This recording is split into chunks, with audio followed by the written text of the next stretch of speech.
Бейнебаянды бастамас бұрын айта кетейін. Каналға аз ғана адам жетпей тұр. Подписка басып кетсеңіздер, разы боламын. Бұл оқиға шын өмірден алынған. Жүрегіңізді тебірентетін, ойландыратын шынайы әңгімелерді осы видеодан тамашалаңыз. Айман биыл 50-ге толған еді.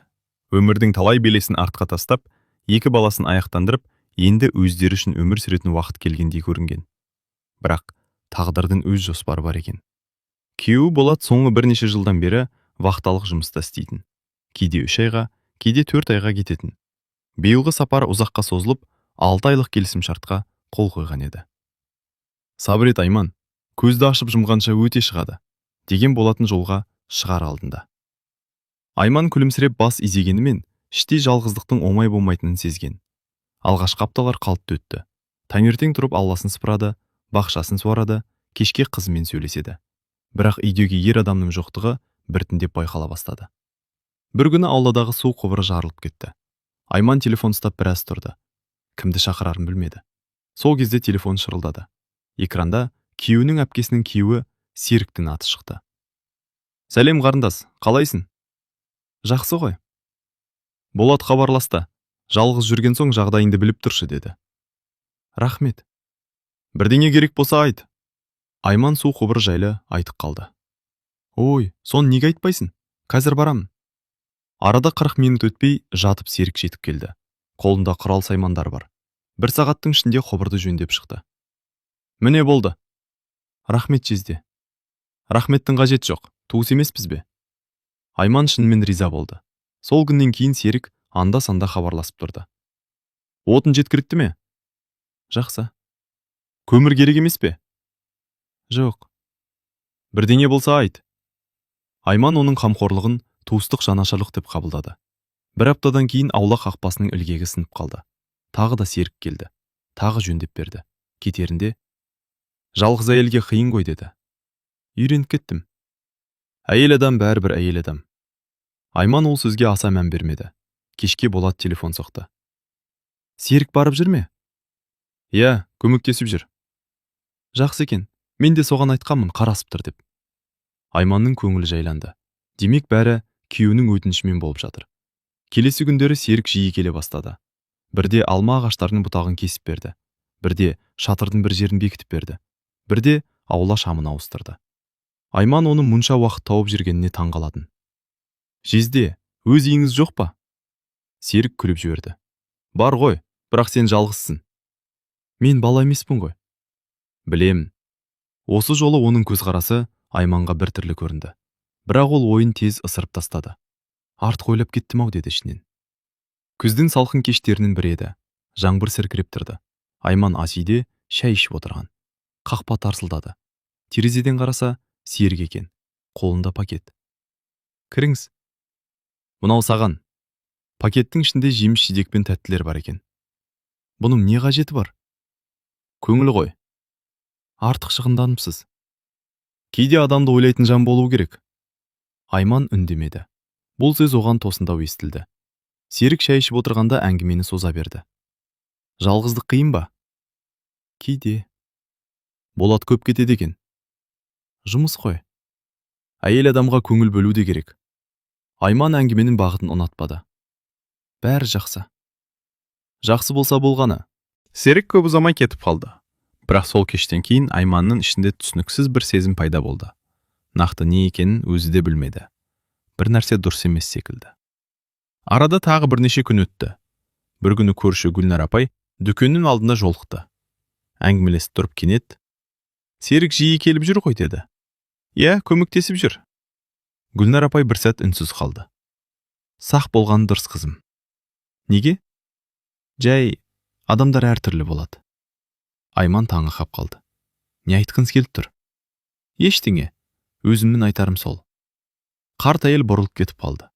Айман үйге қайтқанша сол сөздерді ойлап келді. Бірақ нақты не меңзегенін түсінбеді. Сол түні ұйықтар алдында телефонын қолына алды. Күйеуінен хабар келген екен. Оны оқып отырып байқамай, басқа чаттарды ашып қалды. Сол кезде көзі бір нәрсеге түсті. Күндіз Серік жіберген хабарлама. Ол хабарламаны жұмыстан қол босамай байқамаған екен. Хабарламада бір-ақ сөйлем жазылып тұрды. Кейде сенің жалғыз жүргеніңе қатты уайымдаймын. Айман ұзақ қарап қалды. Бұл жай ғана туыстық жанашырлық па? Әлде оның астарында басқа мағына бар ма? Ол жауап жазбады. Бірақ дәл сол түні алғаш рет жездесінің көмегі шын мәнінде неліктен көбейгені туралы ойланды. Серіктің хабарламасын көрген түні Айман ұзаққа дейін ұйықтай алмады. Кейде сенің жалғыз жүргеніңе қатты уайымдаймын. Бір қарағанда қарапайым сөз сияқты, бірақ неге екені белгісіз, оның көңіліне күмән ұялатқан. Таңертең оянғанда өзін өзі сөкті. Не болып қалды маған? Адам көмектесіп жүр ғой. Сөйтіп күнделікті тірлігіне кірісті. Алайда Гүлнар апайдың ескертуі де түнгі хабарламада ойынан кетпеді. Түске қарай телефоны тағы шырылдады. Серік екен. Сәлем қарындас. Сәлеметсіз бе? Дүкенге бара жатырмын. Саған бірдеңе керек емес пе? Жоқ, рахмет. Йол ма? Шынымен керек емес. Жарайды, әңгіме аяқталды. Бірақ жарты сағат өтпей тағы хабарласты. Айман, үйде отырсың ба? Иә. Жолым түсіп барады, кіріп шығайын. Айманның бас тартуға еш себебі жоқ еді. Келе беріңіз. Серікке келгенде қолында тағы пакет болды. Бұл жолы қымбат шай мен тәттілер алып келіпті. Мұның бәрі неге? Саған деп алдым. Әуре болмаңыз. Әуре емес. Айман пакетке қарап қалды. Бұрын мұндай сыйлықтарды күйеуі жиі ала бермейтін. Ішінде тағы да бір түсініксіз сезім пайда болды. Шай үстінде Серік бұрынғыдан ашық сөйлей бастады. Балалар бөлек кетті ме? Иә. Үй бос қалған шығар. Үйреніп кеттім. Кейде адамға сөйлесетін жан керек қой. Айман үндемеді. Сен бұрынғыдай емессің. Қалай? Қартаймағансың. Айман алғаш рет ыңғайсызданды. 50-ге келдік қой. 50 деген жас емес қазір. Айман әңгімені басқа жаққа бұруға тырысты. Жеңгем қалай? Жақсы. Балалар ше? Олар да жақсы. Бірақ Серік қайтадан әңгімені өзіне бұруға келетін. Бұл бұрын байқалмаған нәрсе еді. Кетер кезде аулада біраз тұрды. Бірдеңе керек болса, кез келген уақытта хабарлас. Жарайды. Күндіз де, түнде де. Айман бір сәт тосылып қалды. Түнде не үшін? Серік күліп жіберді. Әйтеуір айтып тұрмын. Ол кетіп қалған соң Айман біразға дейін қақпа алдында тұрды. Жүрегі мазасыздана бастаған. Сол күні кешке қызы Айнұр хабарласты. Әдеттегідей жағдай сұрады. Біраз сөйлескеннен кейін Айман байқамай, Серік жезде жиі келіп жүр, деді. Телефонның ар жағында үнсіздік орнады. Қаншалықты жиі? Аптасына бірнеше рет. Әкең сұраған шығар. Иә. Анашым, бәрібір сақ болыңыз. Неге бәрін солай дейсіңдер? Жай айтып тұрмын. Айман таңырқап қалды. Алдымен Гүлнар апай, енді қызы. Бәрі бір нәрсені сезетіндей, тек өзі ғана түсінбейтін секілді. Келесі күні күтпеген жағдай болды. Айман базарға барып қайтқан. Үйіне жақындағанда көшенің бұрылысынан Серіктің көлігін көрді. Бірақ қызығы, ол үйінің алдында емес еді. Көлік жол жиегінде тоқтап тұрған. Ішінде Серік отыр. Айманды байқамаған сияқты. Бірнеше минут өткенде ғана көлік орнынан қозғалды. Айман аң-таң болды. Мұнда не істеп отырды? Үйге келіп ойланды. Бәлкім кездейсоқтық шығар. Бәлкім біреуді күткен шығар. Өзін өзі тыныштандыруға тырысты. Бірақ күдік бұрынғыдан күшейе түсті. Кешке тағы хабарлама келді. Бұл жолы сөз қысқа болды. Үйге аман жеттің де? Айманның жүрегі зу ете қалды. Ол базардан қайтқан Серік қайдан білді? Өйткені ол ешкімге айтпаған еді. Телефонды қолына алып ұзақ отырды. Сосын қысқа ғана жауап жазды. Жеттім. 1 минут өтпей жауап келді. Жақсы екен, уайымдап отырдым. Айман экранға үнсіз қарап қалды. Енді бұл қарапайым қамқорлыққа ұқсамайтын. Ол түнде Гүлнар апайдың сөзін қайта есіне алды. Сақ болғаның дұрыс.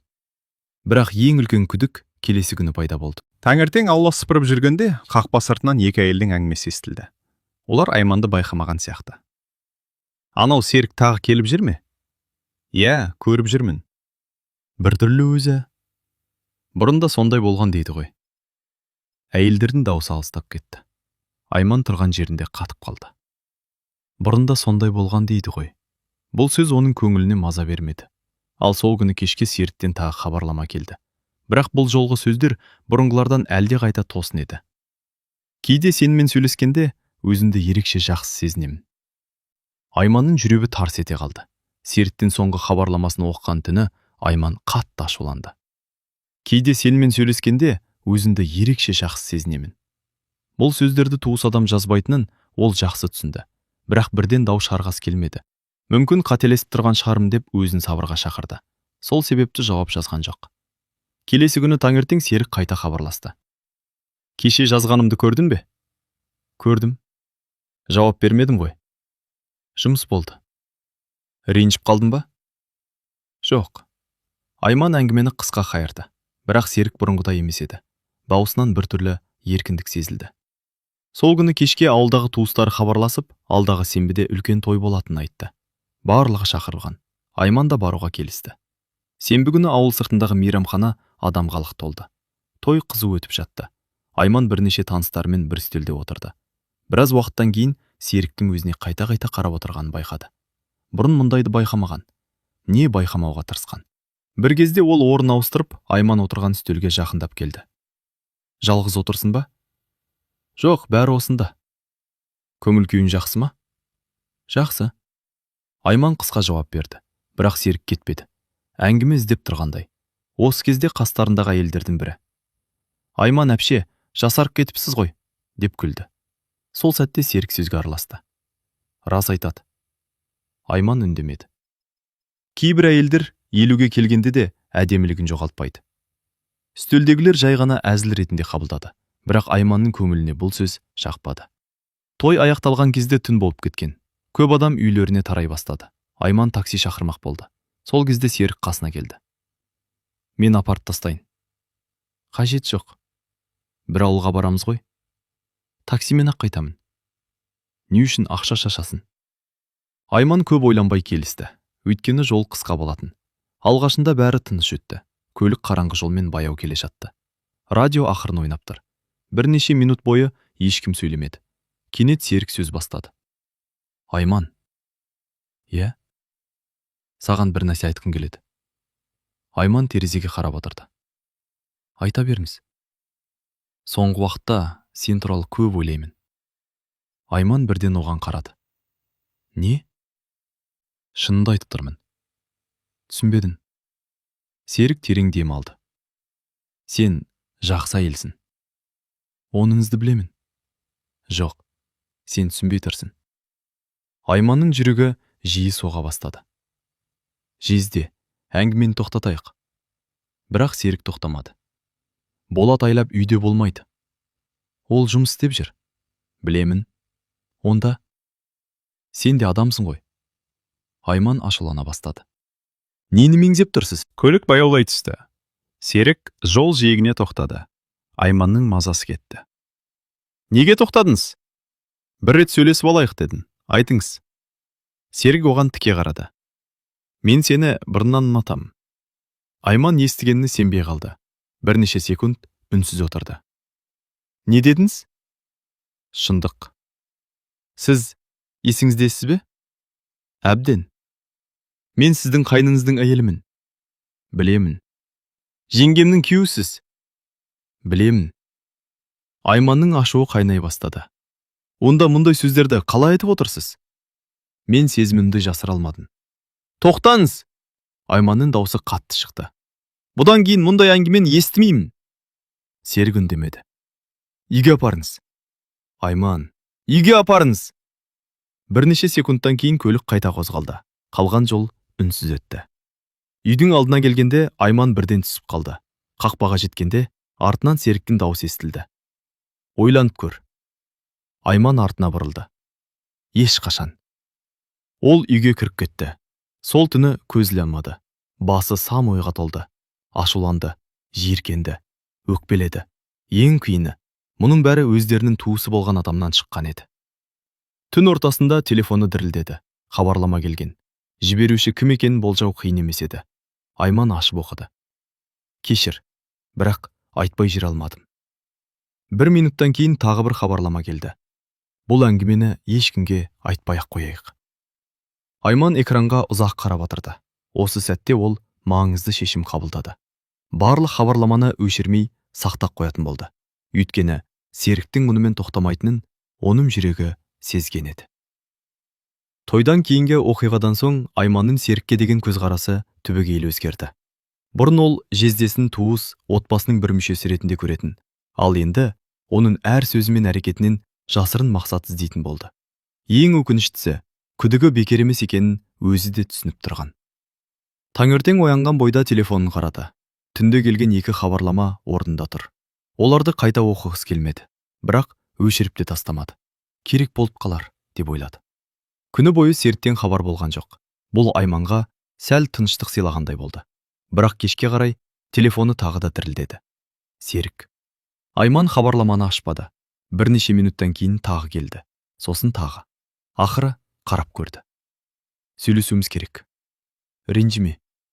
Мен сені қинағым келмейді. Айман жауап жазбады. Телефонды үстен үстіне қойып кетті. Бірақ түн ортасында тағы хабарлама келді. Одан кейін тағы. Сағат 1-де, сағат 2-де. Таңға дейін бірнеше рет. Бұл жолы сөздер қысқа болғанмен мазасыздық тудырды. Айман бәрін скриншотқа түсіріп сақтап қойды. Келесі күні ол базарға бармақ болды. Үйден шыққанда көңілі ауыр еді. Өзін біреу бақылап жүргендей сезім кетпейтін. Базардан қайтып келе жатқанда дүкен алдында Гүлнар апайға жолықты. Қызым, өңің қашып кетіпті ғой. Аздап шаршап жүрмін. Әлгадан тыныш қоймай жүрме? Айман селк ете қалды. Кім? Өзім түсініп тұрмын ғой. Бірнеше секунд үнсіздік орнады. Сосын Айман болған жағдайдың бір бөлігін айтып берді. Гүлнар апай күрсініп жіберді. Мен бекер ескертпеген екенмін. Нені білесіз? Көп нәрсе естігенмін. Қандай нәрсе? Қарт әйел жан-жағына қарап алды. Бұрын да сондай әңгімелер болған. Қандай әңгімелер? Нақтысын білмеймін. Бірақ әйелдер туралы сөздер шыққан. Айманның көңілі одан сайын бұзылды. Үйіне келген соң ұзақ ойланды. Мүмкін бәрін Болатқа айту керек шығар. Бірақ күйеуінің жұмыста жүргенін ойлады. Мыңдаған шақырым жерде, ауыр жұмыстың ортасында. Қазір айтса, бәрін тастап келуі мүмкін. Сондықтан асықпауға шешім қабылдады. Бірақ дәл сол кеште күтпеген жағдай болды. Телефонына бейтаныс нөмірден хабарлама келді. Алғашында ашқысы келмеді. Кейін қызықтап қарап көрді. Жазылған сөздерден жүрегі мұздап кетті. Сен маған неге жауап бермей жүрсің? Айман бірден түсінді. Бұл Серік еді. Ол басқа нөмірден жазып отырған. Айман жауап бермеді. Бірақ арада 2 минут өтпей тағы хабарлама келді. Мен жаман адам емеспін. Тағы біреу. Тек сөйлесейік. Тағы. Қорқпа. Айман телефонын өшіріп тастады. Сол түні алғаш рет шын мәнінде қорқа бастады. Өйткені бұл жай ғана сезім айту емес еді. Бұл шектен шығуға айналып бара жатқандай көрінді. Келесі күні таңертең ауылдағы жұмыстармен жүріп, пошта жәшігін ашты. Ішінде шағын ақ конверт жатыр екен. Айман таңғалды. Ешқандай мекен-жай жоқ. Ешқандай белгі жоқ. Тек ішінде бір парақ қағаз. Ол ашып оқыды. Қағазда қысқа ғана сөйлем жазылған еді. Сені алғаш көрген күннен ұнаттым. Айманның қолы дір ете қалды. Жазуды таныды. Бұл Серіктің қолтаңбасы еді. Енді күмән қалмаған. Барлығы анық болған. Ол қағазды да сақтап қойды. Кешке жұмыстан шаршап келгендей болып диванға отырды. Алдында телефон. Телефонда 10-даған хабарлама. Үстелде хат. Барлығы бір адамның әрекеті. Сол сәтте ол бір нәрсені анық түсінді. Бұл жағдай өздігінен тоқтамайды. Егер үнсіз жүре берсе, ертең одан да сорақ нәрсе болуы мүмкін. Дәл сол кезде телефонына күйеуі Болаттан қоңырау келді. Әдеттегідей хал жағдай сұрады. Біраз сөйлескен соң, тағы 2 айдан кейін үйгемін, деді қуанып. Айман үнсіз қалды. Өйткені дәл сол сәтте оның көкейінде басқа ой тұрған еді. 2 ай. Ал Серік күн сайын шектен асып бара жатқан. Әңгіме енді жай ғана ұнату туралы кес екенін Айман анық сезді. Ол күйеуіне бәрін айтатын күн жақындап келе жатқан еді. Келесі бірнеше күн Айман үшін өте ауыр өтті. Серік бұрынғыдай ашық келмейтін болды. Бірақ хабарламалар тоқтамады. Бір нөмірді бұғаттаса, екіншісінен жазатын. Жауап бермесе де өз бетімен сөйлесе беретін. Айман енді оның әр хабарламасын сақтап отырды. Скриншот, хат, қоңыраулардың тізімі. Барлығы жеке папкада жинала бастады. Өйткені бір күні бұлардың қажет болатынын сезіп жүрді. Бір күні түстен кейін үйіне ауылдағы құрбысы Ләззат келді. Шай үстінде әңгімелесіп отырып, Айман ақыры ішіндегі сырын ашты. Барлығын айтпаса да, негізгі жағдайды түсіндірді. Ләззат үнсіз тыңдап отырды.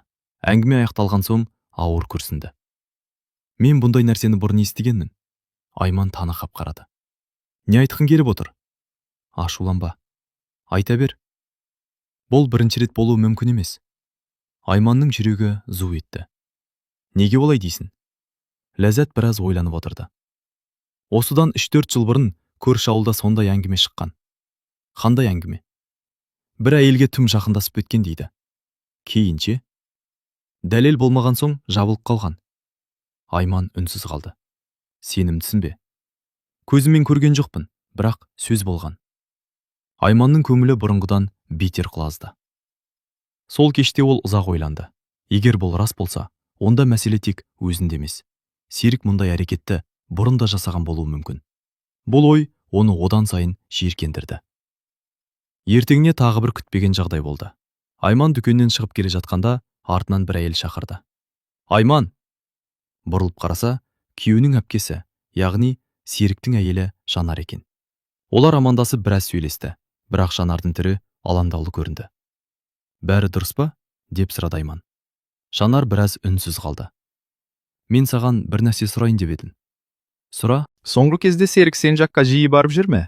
Айманның денесі мұздап кеткендей болды. Неге сұрап тұрсың? Жай ғана. Жанар, бірдеңе болды ма? Жанар көзін тайдырып әкетті. Соңғы кезде өзі өзгеріп кетті. Айман жауап бере алмады. Осы сәтте оның бәрін айтып салғысы келді. Бірақ әлі де нақты қадам жасауға дайын емес еді.